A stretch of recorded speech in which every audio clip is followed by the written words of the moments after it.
there was a comic on before me, and I was listening, and the comic was doing really well. And then I was like, oh shit, I forgot every joke that I've ever written in my entire life. But I know that I actually miss it because the feeling though was like, oh, I'll just wing it and do better than this guy anyway. I have dreams that I am gonna go up and wing it, and I just like forget how to say any words. Have you ever completely frozen on stage? Yeah, at always when it was still Mike. How long ago was that? Yeah. How long ago was that? 5 years. Damn. It was like 6 years ago. Yeah. It was like, I mean, I started stand up 5.5 years ago, and this was like a couple months after I started. So I remember it was when I couldn't drink for a few weeks, and Maria Lakota, Duncan Pace's wife, thought that I was saying I was sober, and like very kindly like what offered me encouraging words about quitting drinking. And I was like, oh, I literally am just taking pussy medicine, so I can't have alcohol. That has happened to me like 4 times where I think that you're like, I'm getting sober. You were taking pussy medicine? I'm always taking pussy medicine. It's called antidepressants. But you know, you have used the words like I'm sober, meaning temporarily sober, and everyone's like, right. Oh yeah, good for her, I guess. Yeah. It's like, no, I haven't gotten my drink yet. Yeah, exactly. I'm sober currently. If I'm not drinking for 2 weeks, I am a teetotaler in my mind. Yeah. Yeah. If I'm not drinking on weeknights, I feel like a teetotaler, even though, I mean, that's what I've been doing, and I feel like a saint. I drank through vacation, but I didn't overdrink. I had 2.5 bottles of wine in 3 nights, which is like pretty good for me. Less than a bottle is a win, as far as I'm concerned. Yeah, and also I kept spilling it in the woods. So I actually drank I think I drank like 2 bottles in 3 nights because I spilled like 2 huge, because we didn't have wine glasses. We had like little plastic cups that were in the cabin. Yeah. And I spilled like 2 8-ounce cups of wine. So that's like a third of a bottle right there. Yeah. Did Jeffrey make it out alive, or did he succumb to the spiders? So he did have a panic attack, a full-blown panic attack. Hell yeah. Wait, Jeffrey. He tweeted about it. Can I talk about your panic attack? Oh, he tweeted about it. He just said that. Okay. Yeah. He gets annoyed when I talk to him when I'm on the podcast. I like that. He's looking out for us. Yeah. Anyway, so he had a full-blown panic attack, but it was after, so we had a really challenging day in Tunica because we got lost, and it's like a really challenging hike. Jeffrey had never hiked before at all. I've hiked Tunica a couple times, and once we went when the weather was nice, and it was like, that was the second time we went, and we were like, oh, we should not have gone when it was 100 degrees, because the first time we went, we almost passed out and died. Yeah. Because it was summer. And then we went back in the late fall or something like that. And we were like, oh, this is really easy when it's not extremely hot. Yeah. But it wasn't as hot as I thought it was going to be. It was like in the 80s, and the heat index said it felt like it was like 100-something degrees. But honestly, it felt really good. I think just because New Orleans is so hot that being like 100 miles away, it is a few degrees cooler. And I was prepared for it to be like, when we would go hiking and Girl Scouts and stuff in the summer, I just remember being like, this fucking sucks. Like, I hate nature. And I think it's because they didn't give me enough food and I was angry and I didn't have any friends. But I, as an adult, really I don't mind hiking in the heat. Like, it's surprising because I have this horrible image of it, but I really don't mind it that much. And the heat wasn't even the problem. It was just that the markers weren't clear. We saw a lot of bear tracks. So and also there were a lot of snakes. I mean, I only saw one snake, but it was very close to me. Mm. And you could hear creatures. Also, there are chipmunks there. We didn't see any, but did y'all know there are chipmunks in Louisiana? I did not know that. Yeah. I didn't know that. I'm not from here, and I knew that. One of them. No, I've seen them in New Orleans too. One of chipmunks? my more there's chipmunks that would hang out Well, I guess I only live a block away from where I used to, but Yeah. like I would see chipmunks like on my block. That's crazy. I've never seen a chipmunk in my life here. And I've never seen a chipmunk. Period. Fucking cute, man. One of That the is, more like magical moments in Iowa City that I had was I was sitting with Susanna on my front porch drinking a Radler, and a chipmunk ran up and just sat on my foot. Oh my God. It was very adorable. Oh my God. That's the cutest thing I've ever heard. I wish the moment could have lasted longer, but I went and it ran away. Dude, that Oh, chipmunk man. was being such a good little wingman. Like, there's nothing that's gonna get you laid faster than being like a Snow friend White. of nature. Wait, these are chipmunks? Okay, that's what I saw. I referred to this as a squirrel. This is a chipmunk. Okay, I was thinking of. Wait, is the video you put on Snapchat on Instagram of the? Did you think the raccoon was a chipmunk? I These thought. chipmunks are fucking Okay, so this is a chipmunk. I did see this, and I just thought it was a different looking kind of squirrel. For the listeners, we can't see this either. Yeah. Okay. So it looks like a squirrel with a like narrower tail and lines down its back. I was imagining chipmunks to look like a different creature, like So a larger creature. You just like saw a cryptozoological thing that no one has ever seen before. Like you just got a glimpse of a nearly extinct species. Yeah. Oh man, I'm having flashbacks to last year at Jeffrey's bachelor party when Lane got way too high on edibles and tried to read a book about birds. Like read just aloud or couldn't- just read it? Well, aloud. Mhm. I imagine it was probably difficult either way, but he was so stoned he just couldn't handle bird facts. And then Andrew Heelan came out sleepwalking with his eyes rolled back in his head like a fucking zombie, and Lane almost shit his pants. It was awesome. Oh my God, that's so funny. I feel really bad for Lane because sleepwalking people attack him a lot. I attacked him once in my own house. When I was drunk and he was on the couch, I, in my sleep, got up and started going, ugh, like on him when he was on the couch, and he was really afraid. Damn. Yeah. That's pretty freaky. Yeah. I'd be afraid too. I think everyone was afraid. I'm still embarrassed by. Do you remember when me and you and Julie went to Lafayette, and I think we slept on like Joey Thibodeau's couch or something? I don't know. We slept at someone's house. Charles Thomas Vadrine. Yeah. And when I woke up, you were just humping the couch. Yeah. You're like, were you having a sex dream? I was like, I don't think so. And you're like, well, you were humping the couch. So. Well, at least I was not gentle about that at all. At least I just shamed you for something you did in your sleep. Well, it makes you feel any better. I was humping Lane Moya in my sleep, but I don't think it was a sex thing. I think it's that I had fallen asleep on the couch and I was angry because I wanted to stay there. Hmm. And he was on the couch. Yeah. Yeah. Angrily sleep humping is. What you gonna do? Yeah, there's really not a whole lot you can do. Did you guys see those like crazy big black and yellow spiders everywhere? Banana Yes. spiders? Yeah. Well, that's what freaked Jeff out initially, and like I almost walked into a million of them. I've walked into a spider web, like a banana spider web. They're actually golden silk spiders, but in Louisiana everyone calls them banana spiders because they're yellow.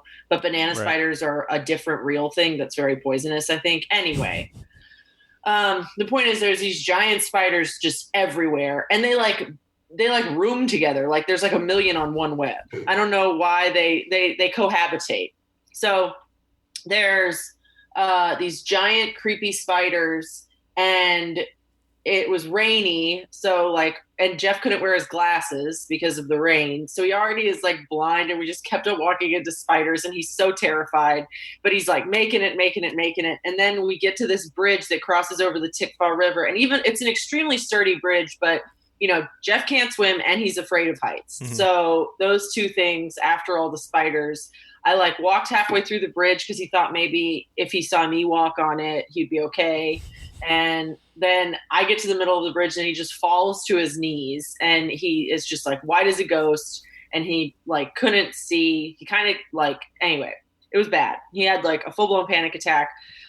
His body did not want to cross that bridge. Yeah. And immediately after he had a panic attack, we run into a bartender we know from New Orleans with his family. And we had to just be like normal. It was a bizarre like 10-minute window. But anyway, the spiders were, I was like really impressed with Jeffrey, like overall being one, physically active. Yeah.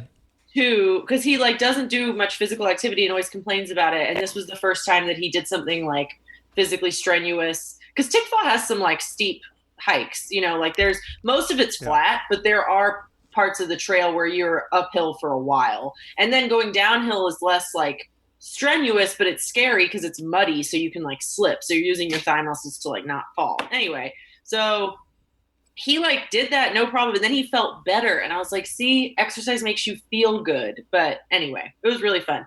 And also we bought hiking boots, so we actually have shoes. I think one reason that a lot of people hate exercise is that they're wearing the wrong shoes. Just a theory. Because Jeff only wears like shitty like fashion men's shoes that are like flat and have no support. So whenever we go on walks, he's like, I feel terrible. I'm like, yeah, because you're not wearing supportive shoes. And now that he has supportive shoes, he might actually exercise with me, which would be awesome. Dude, speaking of, it hasn't all arrived. I just got the weights in the bar, but like finally got the old shed, the old pump shed cleared out and measured, and there's totally enough room. Oh, that's awesome. And I'm gonna have like a full powerlifting setup. That's so sick. if I don't get buff, now everyone can completely just make fun of me for spending Dude, I like way too much money. This is like, this is a perfect timing because I need to get back in the gym, but I never am going to a gym ever again, unless we all get vaccinated or whatever. So I'm gonna be coming over. Do you want to get fluid bonded? I'm sorry. I'm sorry. What? Fluid bonded? Fluid bonded, What's right? that? That's what it's called when you're around. You have unprotected, coronavirus. That's what it's called when you have unprotected sex with someone. Oh, okay. Yes. But like just in the like annoyingly poly community. Right? Yeah. No one else says. Oh, yeah. Got it. That makes sense. Yeah. No, I don't want to do that. I just want to lift weights, if that's okay. I'm fluid bonded with a lot of people that went to LSU in 2009. That's class solidarity. Dude, class. I can't find the link of the weightlifting shit that you got. I didn't actually look at it yet. Where is it? Are you looking for it? Yeah. I think I'm going to cancel my gym membership, but they have turf outside now, so I can be completely outside and work out. They have J.K. Rowling outside? But I don't know, like I'm conflicted because no one that goes there takes it seriously, and they all kind of roll their eyes at you if you wear a mask. But as far as gyms go, it's like safer than anywhere else could be because you can do it all outdoors. But I don't know, you still have to go in to like put your stuff up and all that shit, and no one else wears masks when they do go inside. So I don't know. Man, the dude I bought the weights from was so sweaty. He was currently working out and just dripping in sweat, and I was like, I'll carry everything. No, it's fine. Yeah. Everybody. Hope he had a lot of chalk. You don't want to get too slippery. Man, yeah, I really do. I really want to like actually use barbells again. Barbells just make you feel so cool. Barbells are great. Yeah. There's just some stuff you can't do with dumbbells. You can't do deadlifts really with them in any meaningful way. No. Mostly because it's impossible to afford enough dumbbells to even have enough weight to make deadlifts worthwhile. Yeah. How could you even do that? I mean, you just like pick them up from in front of you or whatever. Is that the same thing? Yeah. I mean, there's something. I mean, I've done Yeah, you can like go like this to do like deadlifts with dumbbells. Mm-hmm. But yeah, we've done. For the listeners, she was. You like lift up. You put all of you. She was cutting in and out with her video, so just whatever you think grainy footage is, that's doing it. All right, okay. Yeah. But when you deadlift, like the bar is supposed to, like your shoulders are supposed to be in front of your shins or whatever. So you're actually pushing it against your shins as you drag it up. It's not the shins aren't keeping it from going backwards. Yeah. You use your back. You're wearing your Iowa Writers Workshop shirt, and you are an alum or whatever. Are you aware? I just found out that apparently it was like set up by the CIA. Are you in the CIA? Yeah. I'm not in the CIA, but it was definitely set up by the CIA. People have been saying some dumb shit about it on, like one guy linked an article and then said something that said the opposite of what the article said, which I thought was funny. He was like, it was supposed to like the workshop was formed to make literature in the United States politically ineffectual or whatever. And it was actually to like undermine the sense, basically to compete with like Russian fine arts or whatever. It was like a Cold War psyop for Russians to know about. But yeah, it was the CIA did it. There's a great book about it. Can't remember what it's called though. Yeah, man. I anytime I get paranoid, I'm like, who in my life is the CIA? Yeah. Yeah. Which podcasters are the CIA, other than Brace? I said, which podcasters are in the CIA other than Brace Belden? Mary Devin Dupuis. Yeah. Jeffrey Gaucher, for sure. Oh, for sure. I mean, that guy's been deep undercover. So deep undercover. Yeah. He's a Manchurian candidate. I just imagining him in like a training montage, but they're training him on how to have panic attacks to appear normal. he doesn't even have like. Oh man. He doesn't even know he's a CIA agent yet. Somebody's gonna have to say the word tobacco, and then he's gonna go full Manchurian. Yeah, that episode's coming up, I'm sure. Has anyone done the tobacco episode? Do you know of Jeff's podcast? No, I don't know what that is. Homer creates a hybrid tomato tobacco plant that everyone gets addicted to. Oh, yes. No, I think maybe they have done it. Yeah, it's I'm a great not sure. episode. Yeah, that was amazing. I think it's like a little later season than like the golden era. Like that might be like season 11 or something like that. Yeah, I mean, it was definitely when I was watching it on TV. So post golden era, because I was a young man. Michael, what you been doing to like stay sane lately, or like at all? I haven't talked to you much. I've been riding my bike really hard until like I feel bad, and then later I feel good. Like I'm fully on the endorphin train for the first time since basically college. What else? I mean, my mental health is slowly declining because I can't stand to be outside in the sun for any length of time because it's so fucking hot. Like usually I go to the park and I sit in the sun and I write or whatever. But it's too hot to do that, and there's no shade in that park. So I'm gonna have to change up my routine a little bit. Maybe go to City Park. But go to City Park. There's a ton of shade in City Park. Yeah. What about you? How much are you biking to like feel stoned or whatever you're doing? It's mostly intensity. So I can do about 45 minutes to an hour and feel fucked up for another 8 hours. It's like the shit people go to spin class for. I just do at home. But where do you go? Here. I got my bike on a stand over here. And I just I do long outside rides on the weekends when I'm just like tootling around. Like I'm basically following a program where you do a lot of really intense, painful workouts during the week at home, and then you like do very chill rides for like 2 or 3 hours at a time, and around the outside. So yeah. Oh, so I didn't realize you were biking. Like you basically have an exercise bike? I have a like racing bike hooked up to an exercise machine, which is pretty common among cyclists. Oh, I didn't know that was possible. Yeah, it's pretty sweet. You're looking at it right awesome.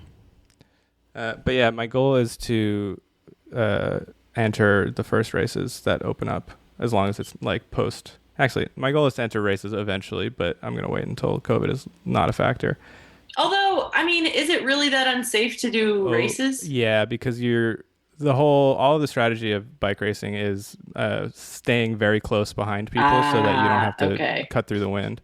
Okay, so you're like exposed to the same person for a long time. Yeah, and you're just like breathing their juice nonstop. Yeah, because when you exercise, that makes sense. And you're literally like shoulder to shoulder with people also pretty frequently. Okay, so that is very unsafe. I just don't know anything about bike racing. Yeah. I always thought it was like running, where it's basically just like a bunch of people doing an individual time trial or whatever.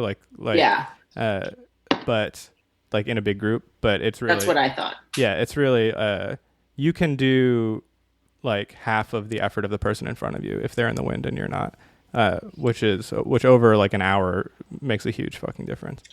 It's crazy that they've never developed a sport that was just like full contact running, like a race where you're allowed to hit people. Dude, that would be awesome.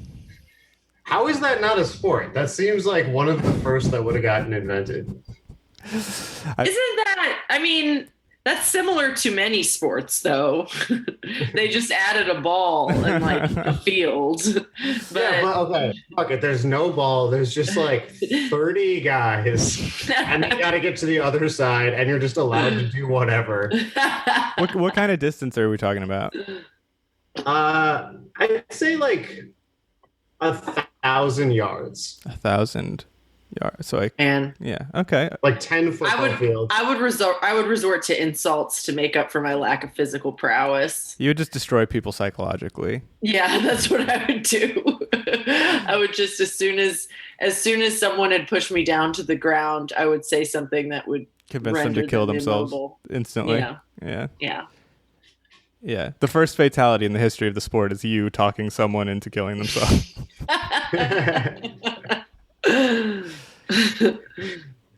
Yeah. Well, especially difficult because there's no equipment in this sport. So this is just someone banging their head against the grass. Because Mary Devon said they had a little dick. Oh, man. I have so many bug bites. I always have I have this one really gross bug bite that I keep scratching in my sleep. And so now it's super infected and it's on this part of my leg that I can't see. Can you pop it? Pop it. No, it's not the kind that you can pop. It's like a welt that's just scabbed over now. Yeah. Mm-hmm. You could stab it. You could. I could cut my leg off. Yeah. That's a good idea. Benjamin, how was Minnesota? Minnesota was tight. I was too close to my family physically, which, I was like, I didn't think I was going to get to see my family for potentially years. So it was like a definite comfort. And I got a COVID test before I went up there. Mm-hmm. Passed with flying colors, full of COVID. No, I don't have it. You are 100%. Because I didn't want to. Yeah, I aced it. Turns out I am the virus. Yeah, turns out we're the virus. But yeah, I didn't want to kill my parents. But then I ended up hanging out with my whole family. And that was kind of nerve-wracking, but then I got a test on the way out, and I don't have it again. It sucked dropping off Luke, especially since he was the only person I was hanging out with in person besides Izzy for this entire time. Yeah. Mm-hmm. Yeah, so that sucked, but the road trip was tight. Every place we stopped, we would wear masks and sanitize and everything. And I don't think we stopped for gas once without someone being like, "What are y'all wearing masks for?" Oh, yeah. Oh my God. You're in southern Minnesota. Why do you talk like that? We're about to drive up to see Susanna's parents, and we are planning to pee in bottles and just like not go in. And getting gas is not really that dangerous, but going into the bathroom or whatever, so just because like, and we've been like quarantining here for like coming up on 2 weeks now. So, but yeah, I was thinking about planning. You're gonna have to poop eventually, dude. Well, we're gonna do it in two days, so we're staying. Also, it's not that dangerous to even use a COVID-filled bathroom if you do it quickly. Like they say, it's as long as you're in and out, it's not that bad. Anyway, keep on going. No, I mean, I think that's true. It's just like if her parents got sick after we visited, I would have to kill myself. They would die. Yeah, I would have to kill myself instantly. Yeah, no, I totally understand. So we're gonna go. We're gonna poop at a friend's apartment who are out of town. So in Virginia. So that's where we're gonna poop. Dude, this gives me such anxiety. The idea of having to be in a car and you're like, I can't shit until I get there. That fuck, Yeah, I know. That sounds horrible. I know. I mean, really bad. Your body will shit if it has to shit. That is like, true. That's what I told Susanna. It's like you can't schedule it. It's not like a haircut.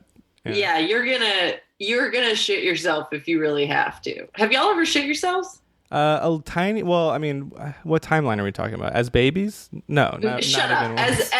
When it was not cool to shit yourself. Yeah, I had a stomach virus where I was just shitting water, and I woke up with a little dot of poop water on my butt while sharing the bed with Susanna, like shortly after we started dating. I feel like we've talked about this before, but I've never shit myself. Yeah, whatever. Liar. I've shit myself when I was running. Yeah, that's pretty normal. That's like a badge of honor among runners. I was in Audubon Park and I had to go to work afterwards. The brown heart is what they call it. The brown patch. Yeah, I knew I was gonna shit. I was so far away from the bathroom. At first, I tried running faster to get to the bathroom at Audubon Park, and then I just let it fly. Okay, what does that entail? How much are you talking about? A shart. It was a shart. Oh, okay. I had diarrhea, and I had to have more diarrhea. Oh, dude! Speaking of diarrhea, I have a story to tell you. But you finish your story. There's not much else. Dude, I love when people say it was a shart because it's like nobody shits their pants like a log. Yeah, no. like a healthy shit with their pants. The guy I dated in high school shit himself in class while we were dating. Yeah. At Brother Martin, he shit out a log into his pants in high school. That's incredible. Did it come down? Did it come out of his leg? I don't think it came out of his pants leg, but yeah, he shit. He just pretended he was hung. Yeah. Yeah. So I hate pet names. I think they're really gross in relationships or whatever. And me fucking too, dude. I hate it. I hate all of it. Just the name. Just say the name. So, yeah. I mean, we still have them, but they always are like, they're always like deliberately gross and unsentimental sounding. But one of them started to sound a little bit too pet namey for me. So I was like, Susanna, we got to retire this one. So what's the least sentimental word you can think of? And she immediately said vomit. and I was like, okay, vomit. She was like, why did I do that? So now she's vomit, but as a consolation prize, I'm diarrhea. So that's, yeah. I like pet names. Y'all are horrible. I like them. Jeff calls me Monkey. I like that. I'm just kidding. I fucking hate that. What do you call Jeff? I actually don't really call him anything. I used to call him Feffrey because I accidentally called him that once and then it stuck, but I haven't called him that in a long time. That's funny. But yeah, we call each other like babe and baby and stuff. Yeah. I don't mind it. I like it actually. Oh, and the coda to my story is that I felt really bad because Susanna had named herself Vomit. So I told her that I was going to pretend it never happened. And now she's Gertrude and I'm Harold. So those are the... That's worse than vomit. Nah, I just don't like cutesy sounding words. I don't mind alternative names. Just like baby and honey gross me out. Yeah, baby, I really don't like. It's weird. The infantilization, babe, baby, all of it. it's codependence. I don't know, man. It creeps me out. Speaking of infantilization, Ghislaine Maxwell, they got her. R.I.P. Ghislaine Maxwell. Everyone's made the joke already, but it is true. Too bad she is going to die of COVID-19 in like 2 days. It's crazy that like this happened a week after Bill Burr, as Mary Devin thinks of him. But yeah, as William Barr and Trump like fired the SDNY guy, New York Southern District of New York. Yeah.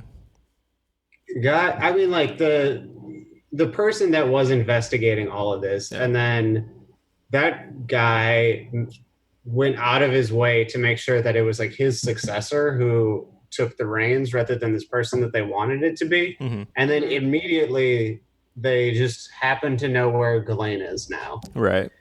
Like the timeline with all of that is like, oh, this seems like it might actually have something to do with Trump. Maybe so.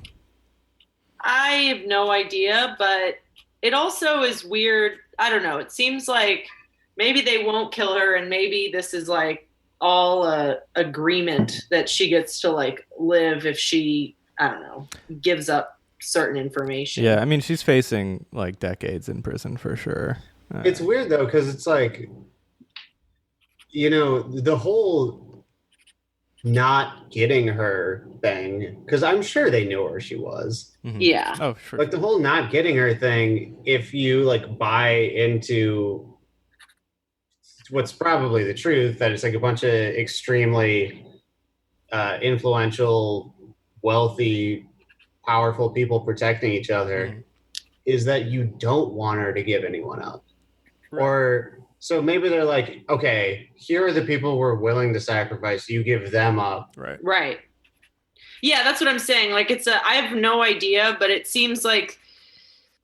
seems like after the Epstein thing, her dying, and everyone, I think a lot of people think that article about her having COVID is true. No, it is not true. Is all you have to do is click one thing and it'll say, this is a lie. Right. Yeah. But it did go, anyway, so but she'll get it. I mean, she might get it. I don't know. Maybe her roommate in her holding cell will be that giant Italian man, but with like a wig. You know what I'm talking about? The one who killed. The one who tried to kill Epstein the first. Oh, right. Who's like an ex-cop. Yeah, like Vincent Spaglione. Tartaglione. Yeah, Nicholas Tartaglione. Yeah. How is that real? Maybe Nicola. He's got the most delicious sounding name. Yeah. It's like a savory dessert kind of thing. Would be my guess. Like a something with almonds. It's like an almond dessert. Definitely. With Tartaglione, and definitely some ricotta. You know, just a little bit. It sounds good. Yeah. I don't know. Have a Tartaglione on the house. I don't know what to make of it, but the timing seems significant, like with the Southern District guy getting canned by the president and then this immediately happening. Yeah. Like that just seems like there's no way that's not connected. Yeah, for sure. We'll never know. She will die, probably. MD, were you going to say it would be too obvious if she also died, because it would also be obvious if Jeffrey Epstein died in the first place, but that didn't stop him. Yeah, you're right. I don't know. It just feels like it would be pretty wild if they also killed her. But I mean, they do have COVID is a convenient cause of death, and it's pretty easy to give someone COVID if you want to. Yeah. So yeah, whatever. Fuck that bitch. I hope she dies painfully. She is also a rapist. Yeah, I mean, she's awful. Like, no sympathy for her, but like allegedly. The reason it sucks that Jeffrey Epstein died isn't because it was so sad. But no, I know. I just know. I mean, I just don't have any faith in like her actually. I don't have any faith in this being like what it's being presented as. Mm-hmm. So if whether she like gives people up or is murdered, I feel like it's orchestrated by people who know a lot more than we do. So I don't know. I've just lost faith in anyone who is involved actually giving up like anyone who we don't know was involved. Are you saying that you don't have faith in the American criminal legal system? Is that what you're saying? You don't think that it That's all I'm saying, is that like I agree, obviously people who are saying Epstein didn't kill himself are, obviously it's not that we're sad that he's dead or that he's not dead or whatever. But I don't know.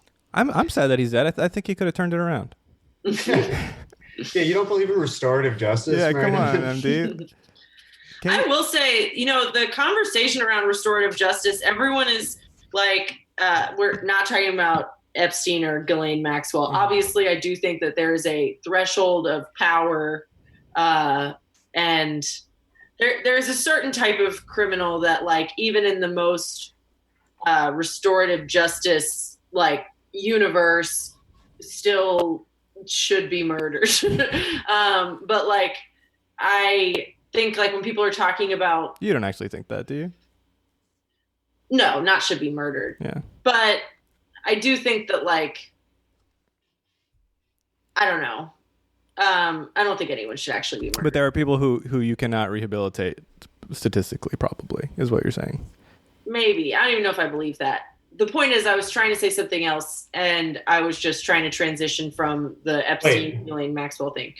But let me take a stab at it. Was it something along the lines of it's not about like the heinousness of a crime, but like there's a certain wielding of power that is like outside of the realm of restorative justice?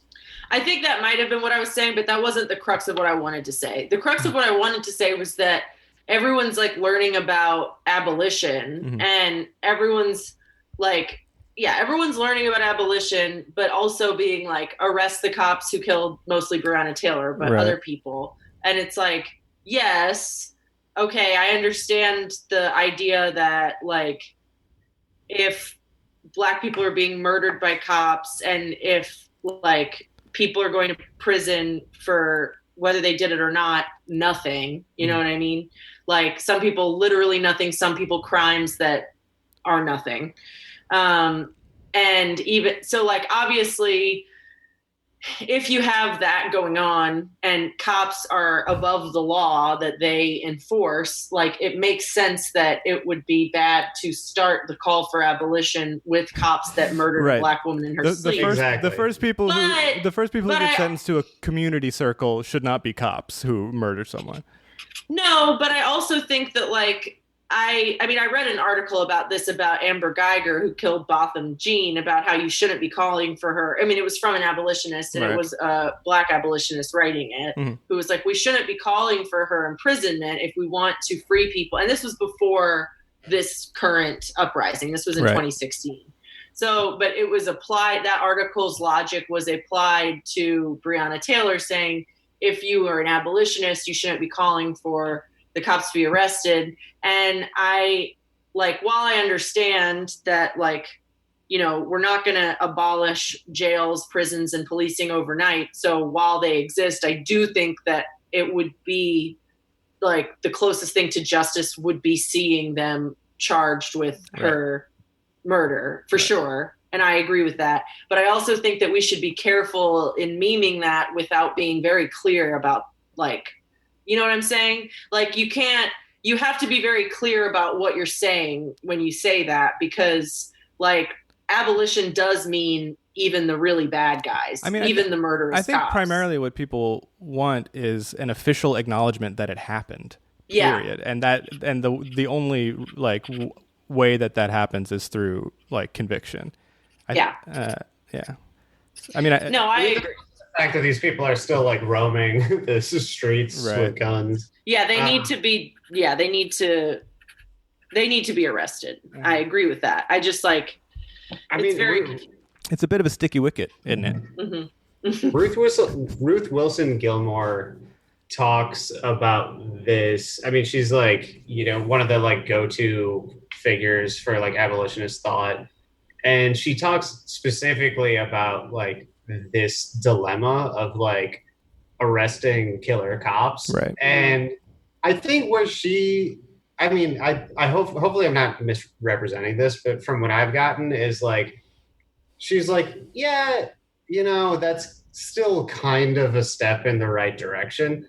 And it's like a thing you have to be nuanced about, but it doesn't seem like she's like,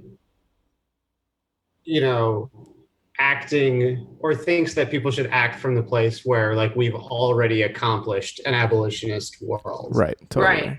Right. And like it's hard when you're like fighting for principles that like you should be using those principles in the fight. Mm-hmm. But things are so fucked now. Yeah. I think it's not exactly the same, but it's sort of a comparable feeling to like when you talk about nonviolence, not just as a tactic, but as like a virtue. Mm-hmm. It's like, yeah, it's good. I mean, we're like, violence is bad. Revolutions are like fucked up, however just they are. Mm-hmm. But sometimes shit is just so impossible to face otherwise that like you have to engage with things on that level. Yeah. Or maybe you don't, but like it seems like you kind of have to sometimes. Yeah. I think that there's a lot of I don't know like if I also don't know if like the movement has been co-opted or if that's just something that leftists are saying to denigrate it because they're too ironic to participate in anything. Right. Who are they saying has been co-opted by? Corporations and stuff, just because they're equating someone doing Black Lives Matter in a post about their brand to them saying defund the police. And actually, I don't know anything about revolution and how it works. It does suck that like it doesn't seem to get covered unless people are breaking shit.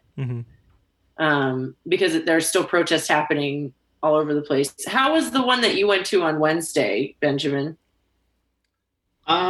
It was definitely like really positive. And there was a bigger turnout than I thought there was going to be, but it's still disappointing that people in Orleans Parish, especially like young, white, mostly transplant New Orleanians, are so down to like show up to these purely symbolic actions that are in solidarity with larger movement and have very little curiosity towards the fact that the Jefferson Parish Sheriff's Office is one of the most deadly and racist institutions in the fucking world. Like the Gretna police and like, yeah, it's crazy. So it's disappointing that there weren't more people there, and hopefully that changes over time. It was like definitely a good enough showing where I'm like, oh, I could see this turning into like bigger stuff. Right. But I don't know. I don't think it's been as much like co-opted by corporations as like, the 7 years when you really saw that happening with like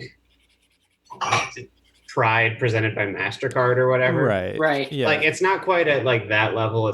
I don't think that's really the problem. It exists and it really sucks. But I think it's bandwagon hopping. The thing now, is, like, yeah, exactly. It's like it's a fad for a lot of people. Yeah. And I think there's a lot of people who don't see it as congruous with a general fight for like the continued survival of our species. Yeah. I was like thinking about like the environmental movement would be so much further along if it weren't for cops. What like, you mean, cops infiltrating the movement or what? No, I mean, like, if people could actually, like, if the militarized police and increasingly militarized police for the past 30 years hadn't been actively shutting down the environmental movement, right, because of, it's protecting capital, like, things would be so much further along. Like, I think once people start to see abolitionist ideals and like the fight for abolition as something that is also related to like the Green New Deal and Medicare for all and all the like Bernie shit, once people like see that as the same thing, it'll be a lot harder to interact with as a fad. Yeah. Maybe I'm naive, but it does seem to me that the idea of defunding has permeated mainstream discourse in a way that it never has before. Oh yeah, I think it's insane how many people are like actually imagining a world without cops, and like fewer and fewer people are saying no, it doesn't mean totally defund. Like, right, people are really starting, it's becoming a more mainstream thing, which I think is good. Yeah, like I think it's good to just start to imagine that. I'm also really disappointed because I, like, when we were walking around in parks, I was like, what do you have to do to become a park ranger? And then I found out park rangers are just cops. Did y'all know that? No. You're just a forest cop. You have to be like trained in law enforcement. Okay, so basically it's not just show up and shoot the bear. I kept on, so I was reading about it, and you carry a gun, and you basically are just a park narc, and you have to like tell people that they're doing the wrong thing. I was imagining just going around and being like, oh, there's a snake, I'll tell it to move. Like, I don't know what I thought it was. Excuse me, sir. Do you have a permit to hiss here? Yeah, I just thought that I thought you only got paid like $20,000 a year, but that you just got to canoe around all day. But no, you're basically a park cop. And you have the ability to arrest people, and you are, part of your job is that you have the right to enjoy the silence. Yeah. Or although I guess Dude, you could imagine how badly you have to be wilding out to get arrested by a park ranger. I mean, I guess they're probably still racist, of course, but I don't know. It seems like park rangers, I think park rangers might just be people that really like nature and don't use their guns and stuff. I mean, I never hear about people getting arrested in parks. I don't know. Yeah. And everyone's on mushrooms. Like 50% of the people you encounter on mushrooms. So we didn't do mushrooms because Jeff didn't want to, and we didn't have enough time to like, I don't know. I was driving everywhere, so I couldn't do mushrooms. And yeah, I kind of regret not doing them in the woods, but also I feel like I would have freaked out if like something had gone wrong or we had seen a bear and I was on mushrooms. So maybe it's a good thing. Yeah, that's that would be too intense. Fuck that. Yeah, Jordan Bass and I, when we were in Yellowstone during off season, because she tricked me into driving with her to fucking Yellowstone. She was working there for the summer in Jackson Hole, and she tricked me without like really explaining to me what it means that a national park is closed. And it means that you can't do anything, and if you do, it's extremely dangerous, and there are bears and moose everywhere. And so I got charged by a moose. I almost got charged and gored to death by one of the biggest animals I've ever seen in real life, because I kept getting closer and closer to it to take a picture because I'm so stupid. Oh, that rules. How old were you? 23. Oh, man. Old. Were you trying to take a selfie or just like a regular picture? A regular picture. I wasn't taking a fucking selfie with a moose. I was probably still like 10 or 20 feet away from it. But like I kept getting closer, and Jordan was like, nope. And then Jordan was like, all right, you can die if you want. And anyway, but yeah, we saw a lot of big animals in Yellowstone because we were not supposed to be there. And I kept trying to hike up closed trails that were like 3 feet of snow because it was May. So it was still like melting. Anyway, I forgot. Oh yeah, but if I had been on mushrooms, I would have died. I would have like just moose had a heart kill like millions of people a year. Yeah, definitely. I almost died by trying to take a selfie with a moose. We'll just say it. I didn't, but still. Man, one time, we, like me and like 5 other people went camping along the Apple River in Wisconsin. And we had our tents like in a circle. There was probably like 3 to 4 tents. I don't know. We were like all like around like a middle area. Mm-hmm. And we had definitely like partied the night before, so it makes sense why we were like sleeping pretty hard, but I don't get how we were sleeping this hard. We woke up and there was a pile of bear shit in the middle of our tents. Oh my God. Or if it wasn't a bear, it was the largest dog. Man. Yeah, the biggest dog. It was Clifford the big red dog. Took a shit. I don't know how we didn't wake up though. That's so good. That's nuts. That's so funny too. Oh man, that's so funny.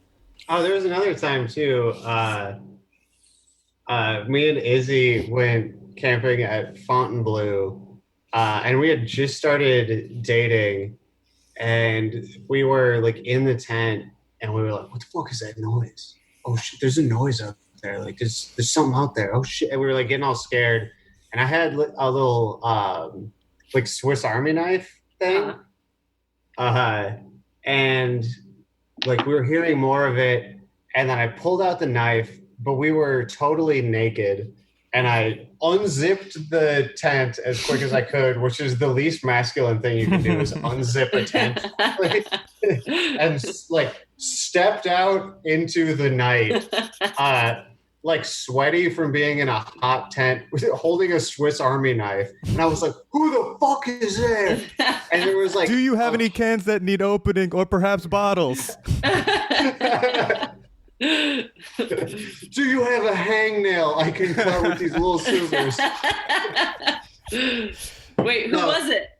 It was like a kitten. It was like the smallest cat. That's so good. Aww. Have I told you guys about my therapist who died? What? No, I guess not. We were telling kitten stories, and now you're like dead. Well, therapist. you mentioned you went from kitten to dead therapist. You mentioned a river and a camping trip, and that's what happened. As a river and a camping trip. So wait, is this your current therapist? No.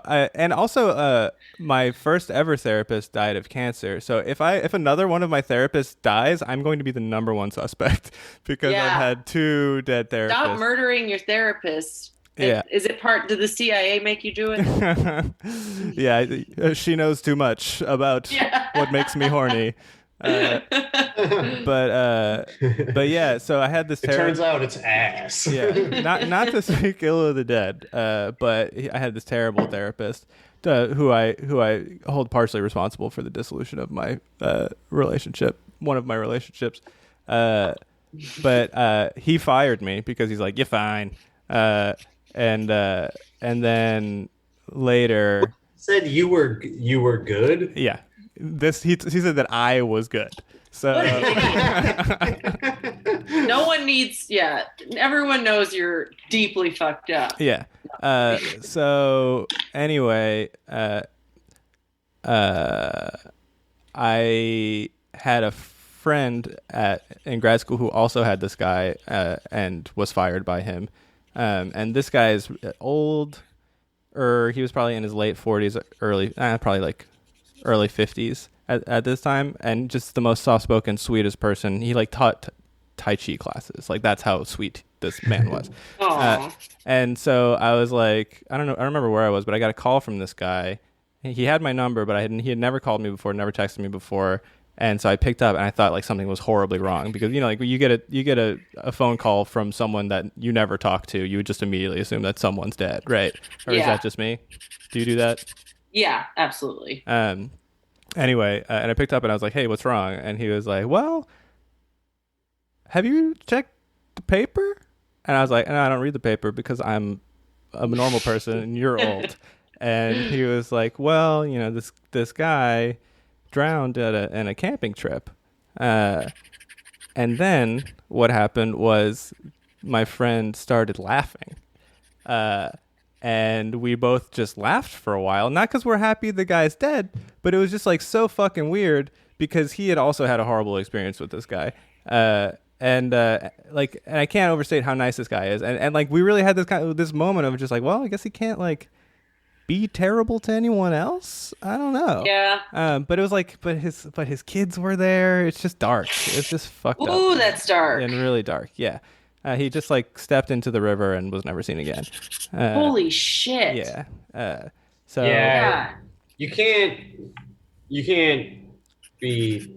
I mean, no matter how bad someone is at their job, you know. Exactly. I mean, yes, that's definitely true. I mean, again, like, I'm all for restorative and rehabilitative justice, right? And no matter how much someone wrongs me, like, I want them, like I always say, to have a Nintendo Switch.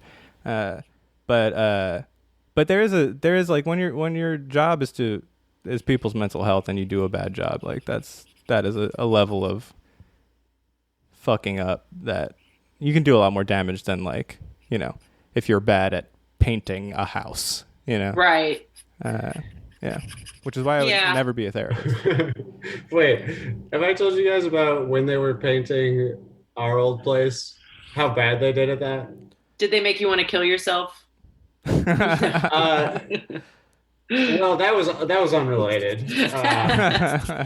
No, but they didn't just paint the house. They sent one guy over to chip away at all of the like little chips on the house by himself for like 2 weeks. So oh my God. And it was clear that they were like, nobody on the crew likes this guy. Yeah. They're just going to send him away. Mm-hmm. And so he would just be like outside me and Izzy's window, just like chipping like, hi. Just eating the paint chips as they come off. Yeah, it took like 2 months to paint the house. It was insane. I got sent home from school, like a day-long suspension because I wouldn't stop picking lead paint off the walls. And I didn't realize until later that the reason that they were so pissy about vandalism was that they had lead paint on the fucking wall. Like they, because it was like coming off. You know how satisfying lead paint is? Have y'all ever peeled lead paint? It comes off in like sheets. If you get a good one. I have heard it's sweet, but no, I did not know that. Ooh, that sounds perfect. Yeah. It's amazing. Yeah. So wait, do you guys really like taking the lint off a lint tray? Oh yeah. Yes. Yes. Oh my God. I love everything about like anything tactile. I can pick, peel. Yeah. Oh man. That's why I eat my cuticles. Like I'm just gonna, when I first quit smoking, I chewed off half of my fingers, for each finger. But anyway, so, I would peel every time I walked up. There was like, we would come back from recess and then there was a staircase that you walked up to your classroom. I was in like second grade. The principal's name was Miss Boozon. And Kathy Boozon. And so everyone hated Miss Boozon. We all said that she was a demonic witch because she had like really big gums. She's the daughter of the witches you couldn't burn. Yeah, exactly. She is like everybody get your motherfucking Boozon. God, Kathy Boozon. She looked like she looked like one of the people from Hellraiser, like when they were trying to wear a live skin. Like she was like the worst, most horrific bitch. And she, anyway, so they would tell me all the time not to peel the paint, but they just had the most tempting, satisfying, like vinyl textured paint. So I wouldn't stop. Like I couldn't stop. Inviting paint. And in retrospect, I realized that I had no control over it because I was like 7 years old and like didn't even realize I was doing it. Yeah. You know what I mean? Like it wasn't like a vandalism thing.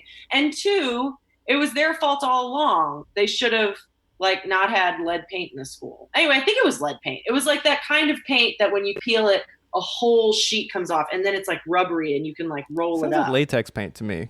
Personally. Okay, it's latex. All right. Because then they ended up just getting rid of that whole building like a year later. Yes. So, a lot of people are allergic to latex. Or so they tell you. Yeah.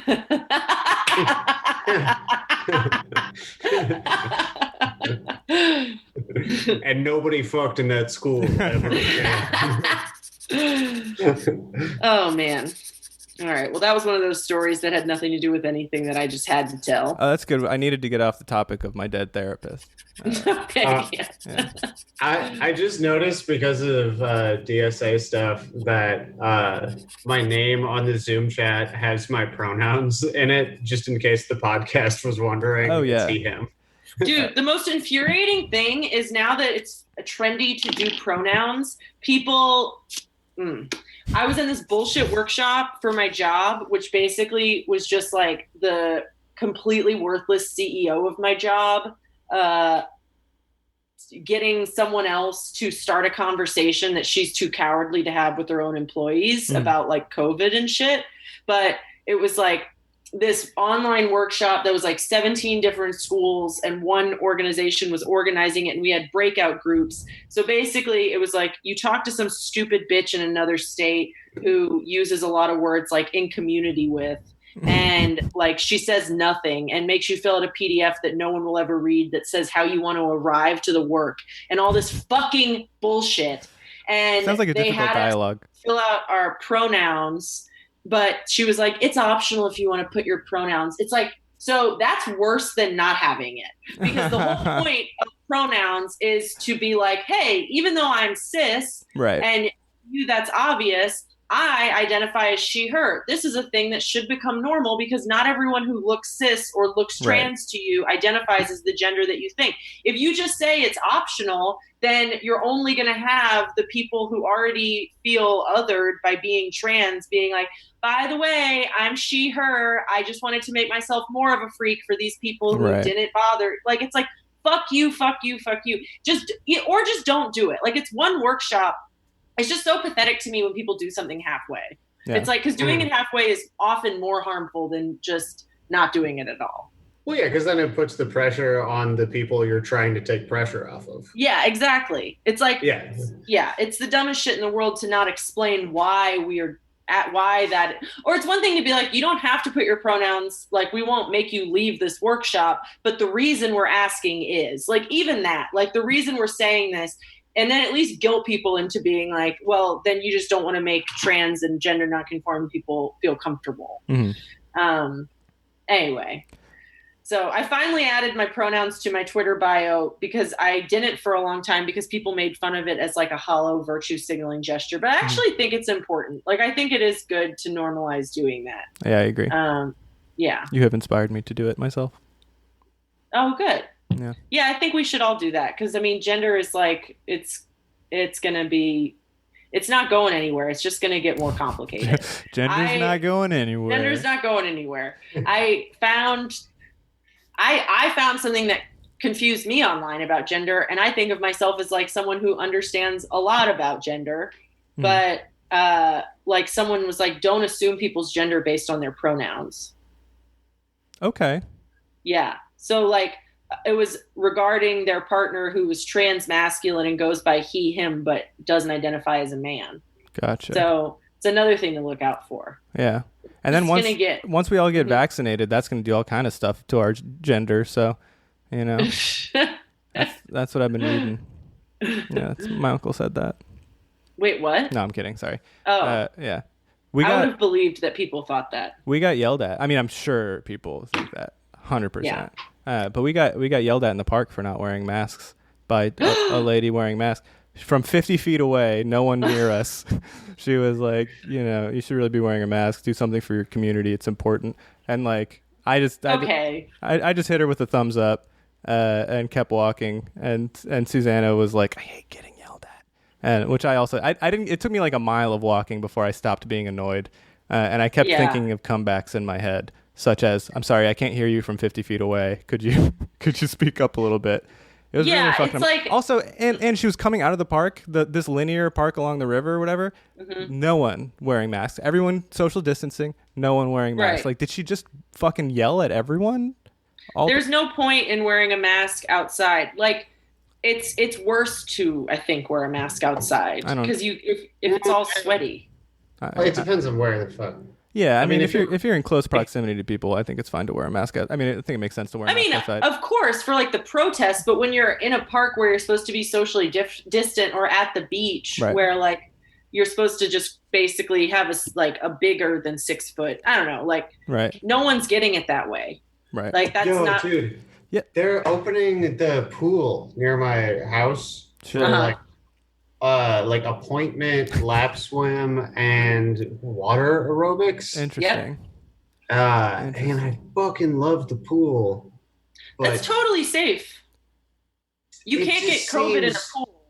So bad. Like, there's no way. You have to wear a mask so that you're waterboarded every lap. You know. The only danger of pools. There's no way. There's no way that like microscopic diseases. Yeah, public pools are probably, especially like if they're appointment only or limited and like actually enforce social distancing, like they're extremely safe. I don't know. Yeah, I think that information is scarce enough that I wouldn't risk it. I would just find a rich person. I would find an Airbnb that wasn't occupied that had a pool and just go there instead. I mean, I don't think. Are you worried about being around people in a public pool, or are you worried about the pool itself? I mean, it's less me personally and more like, is this something anyone should even participate in? Right.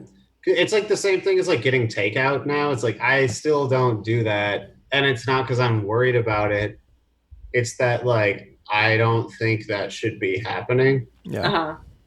So you're voting with which your is dollars. like, yeah, I mean, that is some like ethical consumption shit or whatever, but I don't know. It's very close to home, and I think a little bit more controllable than trying to like think about the environmental impacts of your purchase or whatever. Yeah. It's like, what about? Go ahead. We should just not. I mean, we don't have to be fucked. Yeah. We're only fucked because everyone's jumping the gun. Things were going fine in April. And then everyone gave up in May. But we kind of do have to, I mean, I don't know. We kind of do have to be fucked. Like, because if everything's opening, unless we all went on strike. No, that's what I mean. Is like nothing has to be, like, we don't have to open this shit. Yeah. Yeah, no, of course not. And and I know there's like a lot of people who are like, that's like, oh, they think it's an attack on liberty. And like, I'm not even talking about like right-wing people. Like, I think that like there are some people who have takes that it is like overreach to completely shut everything down. But I don't know. Like, I don't think schools should open. Oh, definitely not. No. I think they're going to be closed by December because like I'm worried about.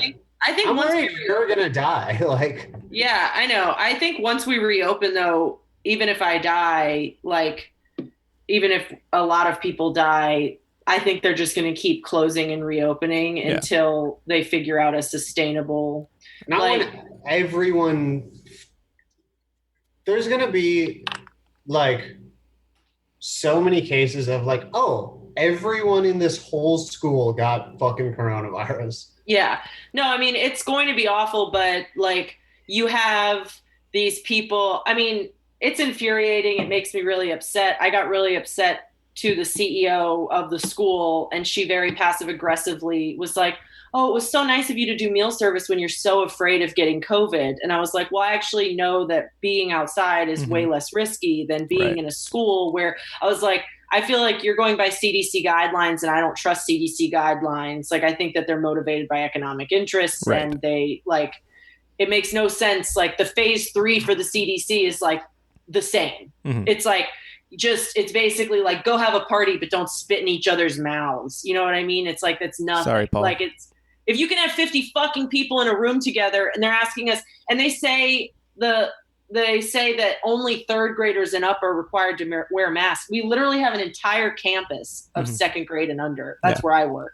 So we're not going to have any of the kids wearing masks. And all these fucking idiots are like, well, it's going to be hard. You know, the first graders, they don't know when they can't breathe. They know when they can't fucking breathe. Like they don't want to, some of these people don't even want to try to get the kids to wear masks because no one's actually reading like about COVID. No one's actually reading about like how it spread and how to like reduce spread of it. Because I actually think if we really did force every single fucking kid to wear a mask or sent them home, like, and if we had like most of the kids wearing masks, which you can, I've seen 4-year-olds in the fucking post office wearing masks. Like I've seen it happen.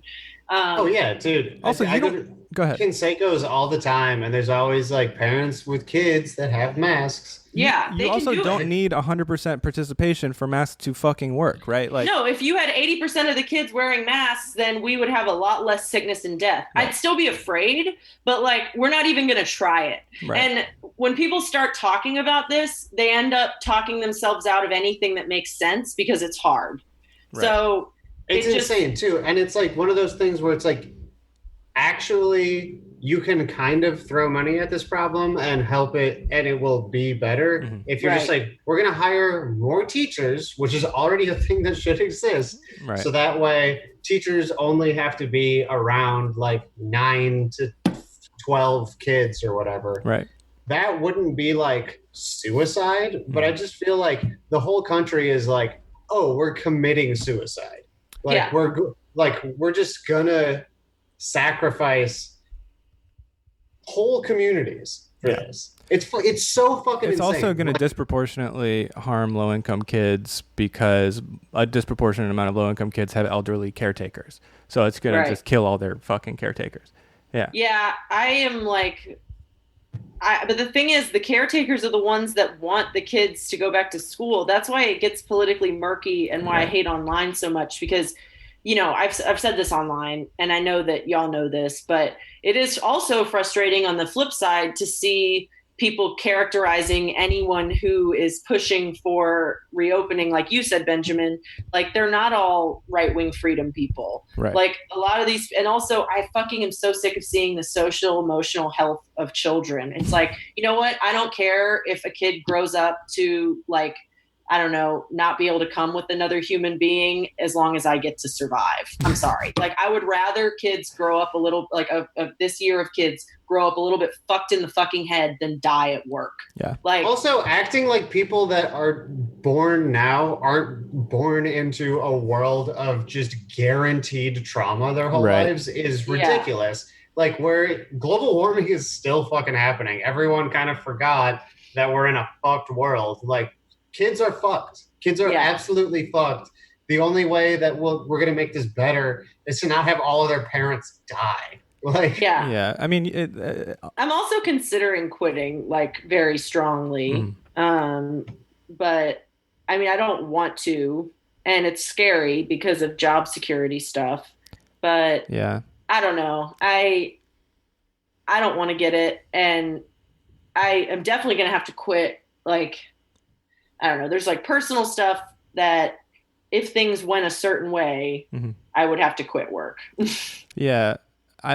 It is within the realm of possible. I just don't understand why they won't like shut it down for one more semester, because it's very much within the realm of possibility that vaccines will be distributed before the end of the year. Like I was like anti-hope about vaccines for a really long time, but it looks really promising. One of the vaccines that they produced at risk, like started producing before they knew it worked, appears to work. So, and their distribution schedule was September, which I don't think is realistic. But like, I really just want to get furloughed and like have them hire me when school comes back. Yeah. God, but I don't know. I might, because we offered a position to someone who denied it because of COVID concerns, because his uncle died of COVID. We have employees who's a 32-year-old, like the father of a full-time employee's child who was 32 years old, died of COVID. Jesus Christ. He died of a blood clot, but he had fucking COVID. So he died of COVID, but it won't be counted as a COVID death. Right. Well, that's a lot of the like young people deaths are like blood clots and shit like that. Right. Yeah. Can you ask? It's so fucked up. To be furloughed? Huh? Can you ask to be furloughed? I mean, it seems like... I wish. Yeah. I mean, I just want them to, but the thing is there's no contract, so there's no guarantee they would have me back. I don't sign a contract, I sign a term sheet. Right. And the term sheet doesn't mean shit. Right. Yeah. I mean, it's just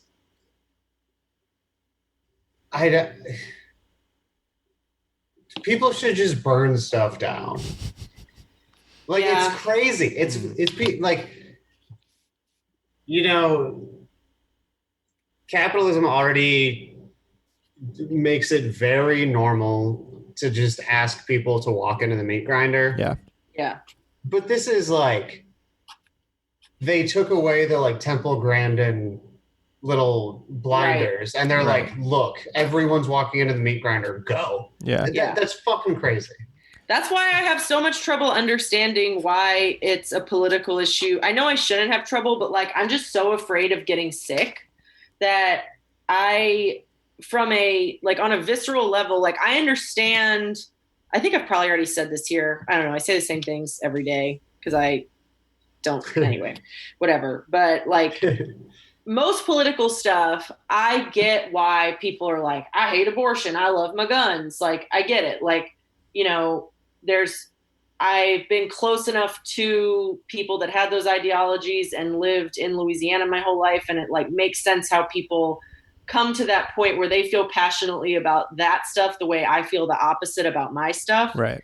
But like the whole like no mask, not afraid of COVID thing, like I just don't get it because I'm so afraid of getting sick and the second I like learned how to use the internet, I've been convinced I had cancer since I was in 6th grade. Mm-hmm. Like I do not understand how someone is just like, politics aside, terrified of getting this. I mean, in 1929, fucking rich people were jumping out of windows when it turned out they were going to have to like make the median income. People would rather die than change their lifestyles for sure.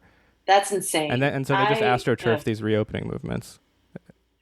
Yeah. Mm-hmm. Yeah. But also, I really don't think they are so heavily astroturfed, and it's clear that there's less people who are that shitty about it. Like, there's a lot of people who believe a bunch of misinformation, but people are worried. Like, that Tulsa rally that Trump, was like, everyone's gonna, like, no one showed up to that, and it's because they were fucking worried about it. Mm-hmm. And in general, this should be a slam dunk election for him. Yeah. And he's fucking it up because he is running on this COVID's not real thing. Yeah. Yeah. Like, I mean, I think that his base is like, no, I'm kind of worried about it. I think that he wants people, it is in his interest that COVID remain a problem until he can give everyone $1,200 right before they pull the election lever. You know what I mean? Like I mean, that's maybe tinfoil hat or whatever, but like he's gonna hit people with another $1,200 right before the election, I think, is my prediction. I have to yeah. I hope they extend the CARES Act. That would rock. Yeah. Yeah, I can't believe they haven't done it yet. It's so fucking stupid. I mean, it's just like in everyone's best interest, including capitalists, to have, yeah. Yeah, man, I'm spending money on home gyms. Yeah, dude. I'm stimulating the fucking economy because of Bernie Sanders gave me $600 a week. Bernie bucks, baby. Yeah. Fuck. I don't know. What do you think December is going to be like? I think that there is a 20% chance that we will be getting vaccinated by December. I think there's an 80% chance that there will be a big spike. Those are the two things. Who's going to be the president, and are we still going to have a president? We're still going to have a president. I think it's probably 70% chance it'll be Donald Trump. That's my guess. Yeah. I'm holding out hope that Elizabeth Warren endorses Kanye West. Dude, it would be incredible if Kanye West third-partied the election. And just like because she is clearly like a being of pure chaos. it would fit so well. It would be the most beautiful move. I think that she's gonna quit politics and enroll in the Iowa Writers Workshop. I think, and then write thrillers, psychological political thrillers, called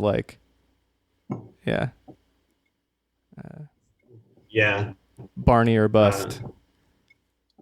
I don't know. It's I shouldn't say all the things I'm thinking. I know. Well, it's all a parody. It's all satire, baby. You know. Yeah, it's all satire. Fuck, dude.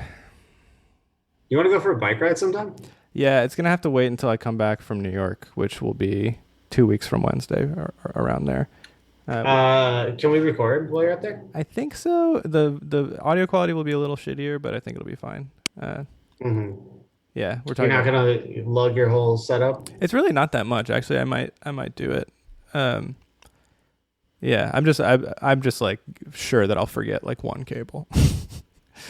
What I really should do is just pack this up immediately when we're done, so I have everything. But I mean, that'd be like kind of pricey to fly with, right? We're driving, dude. Yeah. Oh yeah, what am I talking about? Yeah. Yeah, fuck it, bring it. Yeah. I think it's within the normal possibility that we can record while I'm up there. I'm taking a week and a half off work. My first. Ooh, nice. My first time off in a long time. That rules. Yeah, we're gonna go up to the Adirondacks, and that sounds beautiful. And chill real hard, man. Wait, when do you leave? Wednesday. Oh, nice. Okay. So, were we talking about when we're gonna record again? Yeah, I think I think we'll still be able to record.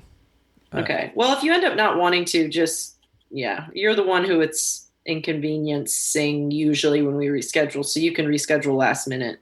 Okay. Yeah. We can invite Alex Patak on again and cancel last minute. Yeah, we're gonna give up on ever having him. Nah, man, I believe. Fuck, dude. Man, I've lost my doodling edge. Oh, show me your doodle. Well, this one sucks, but can I show you the best one I've done? Sure. Here. Ooh.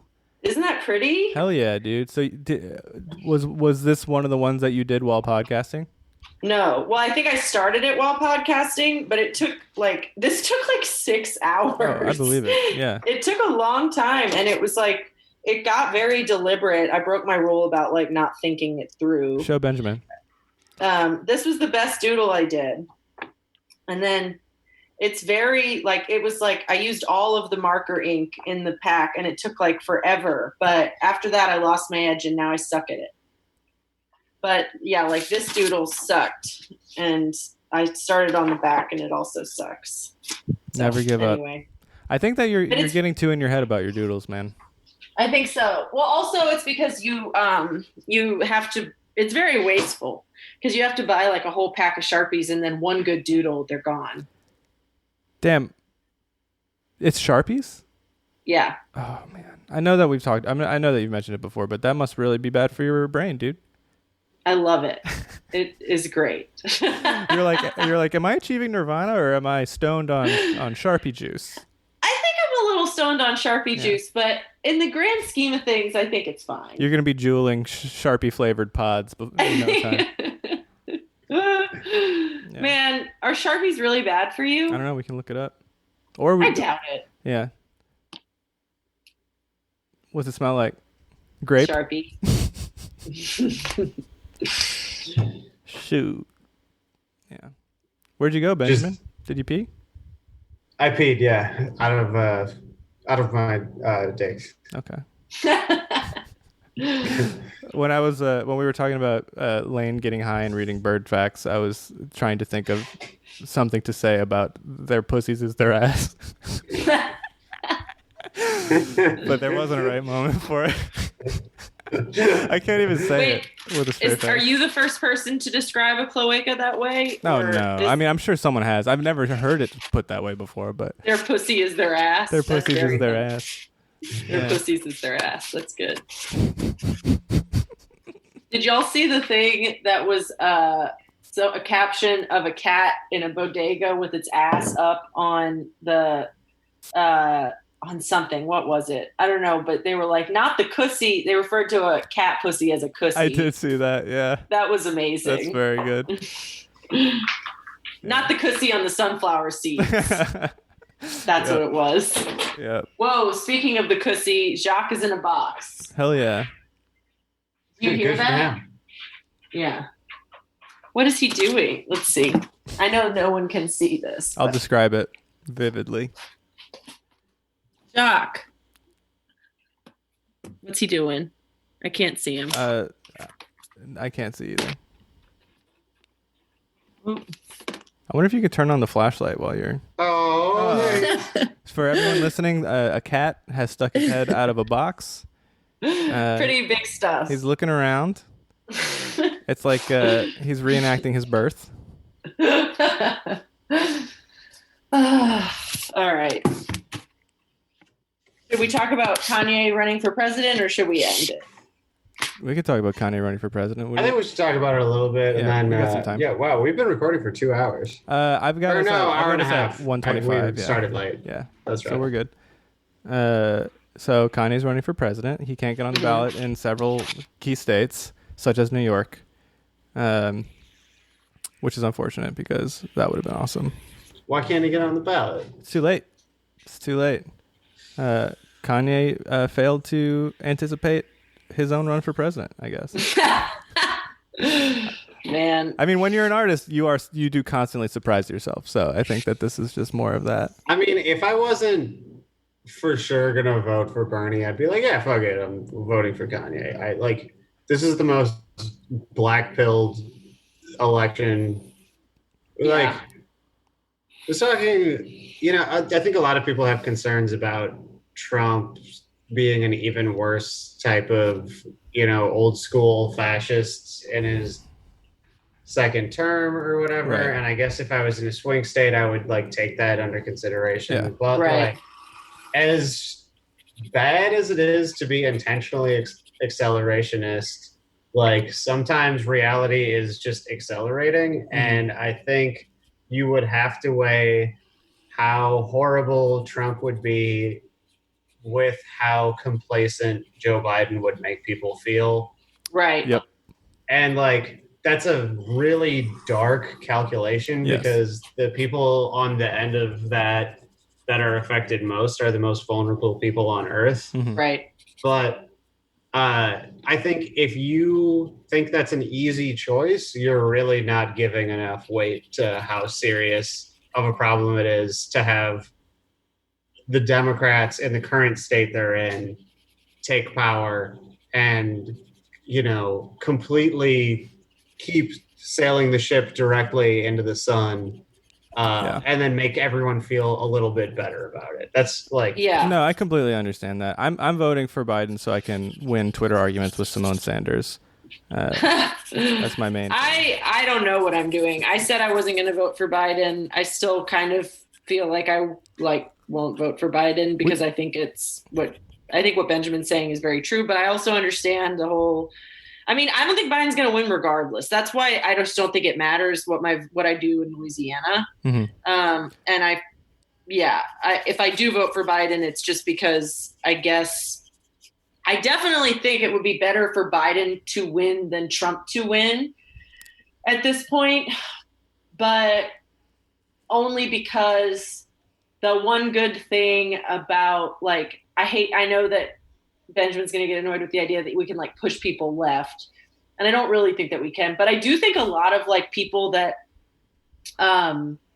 liked Biden, or at least were he's not that bad, he's so much better than Trump, who weren't deeply afraid of him getting the nomination, at least. I think a lot of those people are getting pushed left by what's been happening. And I think that for instance, people have a different understanding of the justice system. No one was satisfied, at least no one that I saw was satisfied with what Joe Biden put out in terms of police reform or whatever. I think that there might actually be a chance that his constituents will do more than ever before. I don't know. probably wrong. If I just go ahead. If I think they'll want him to do it all. I think that's what the Democrats rely on is they get into office and then everybody calms down. Right. Like, everybody goes to brunch. Yeah. Yeah. Yeah. I mean, I would say that it's probably better if Trump gets a second. Like, again, dark calculation. I would say it would probably be better if Trump got a second term and Democrats learned that you can't just run a centrist and win. Except that they're going to blame Russia or Bernie Sanders or that's like, what I'm. They're not going to learn. They're not going to learn. They're not going to learn. So I think we might as well have a Biden if they're not going to learn. I mean, unless you go full accelerationist, which I don't know if I am yet. Right. Even saying everything I said, like, feels weird and bad. Of course, I don't want I would rather it be Biden, I guess. Yeah. But I don't think that's an easy. No, it's not easy. I mean, luckily, it's not just about whether or it's even possible to make that happen. He's winning in the polls right now, but I just feel like Donnie Deals he's too good. He's gonna bounce back, dude. Yeah. Yeah. Teflon Don, man. He's one debate is all it's gonna take to destroy Joe Biden. He's gonna annihilate. I mean, also they both may die by November. That's true. I feel the way about pretty much all politicians as I do about my relatives, which is they've made it longer than I would have expected, but I'm not going to be surprised when any of them die. Yeah. Maybe I'll just write in Temple Grandin. I think that I might do that. Man. I mean, luckily we've all been disenfranchised by the Electoral College, so it doesn't fucking matter. And disenfranchisement, just plain and simple, too. Right. Oh shit! Yeah, it's dark times. It is. But you know what? No, there's no consolation. It's dark fantasy times. No, sorry. Yeah. Man. Yeah.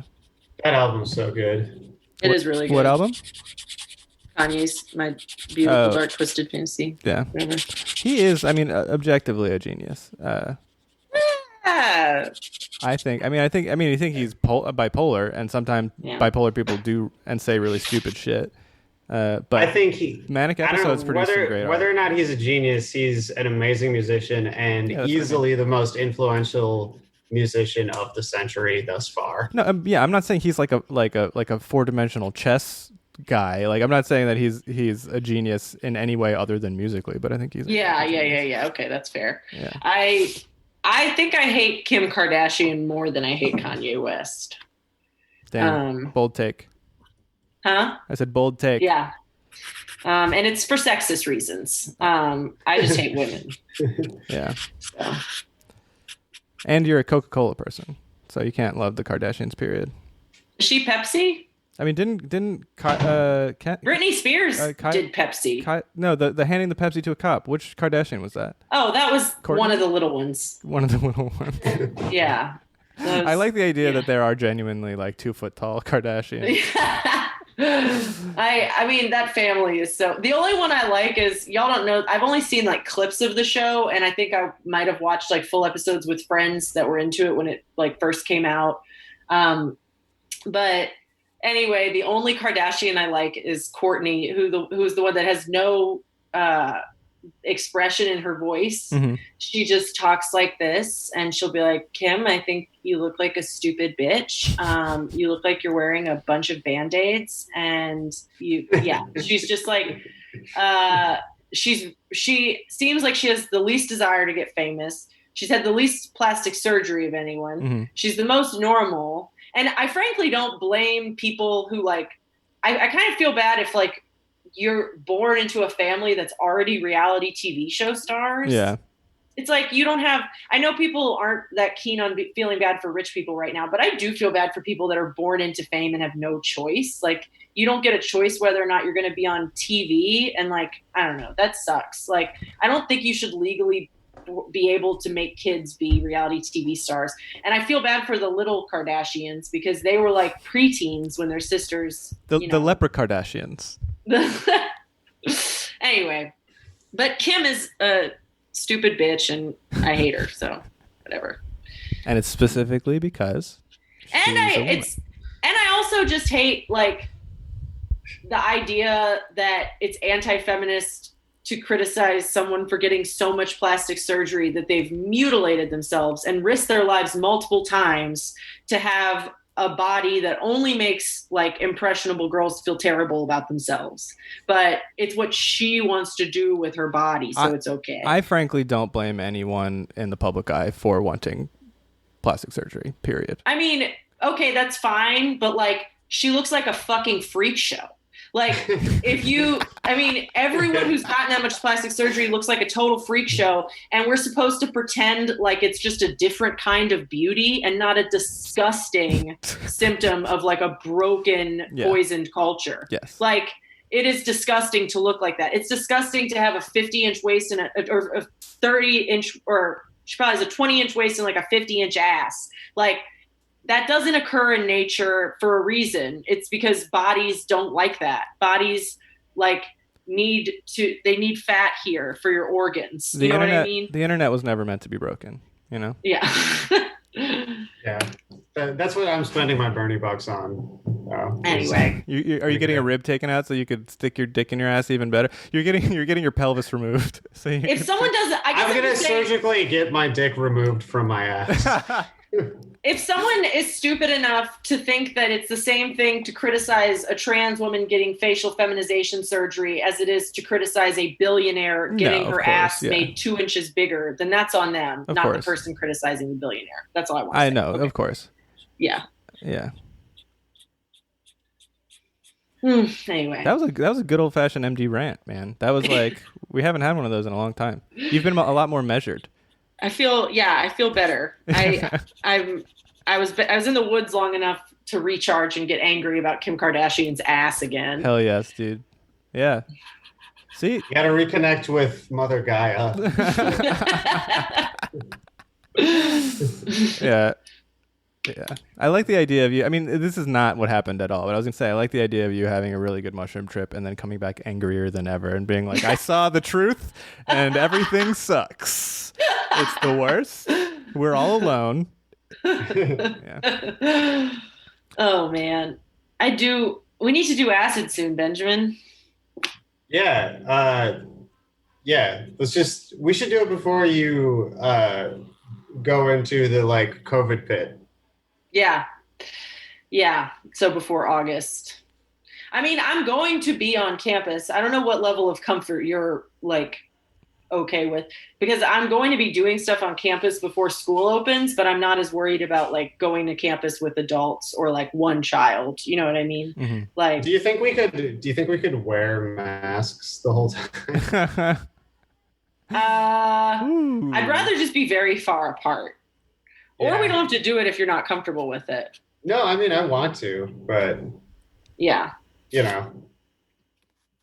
I mean, I'm like riskier than a lot of people, but less risky than, I don't know, people who don't believe it. I want to do it. Also, you know, I don't want to, whatever. Yeah. It's the same fucking calculation, but yes, I have parody acid in my parody freezer. That's parody right behind me right now. Yeah. I mean, I don't want us to get COVID because we did acid together. That's embarrassing.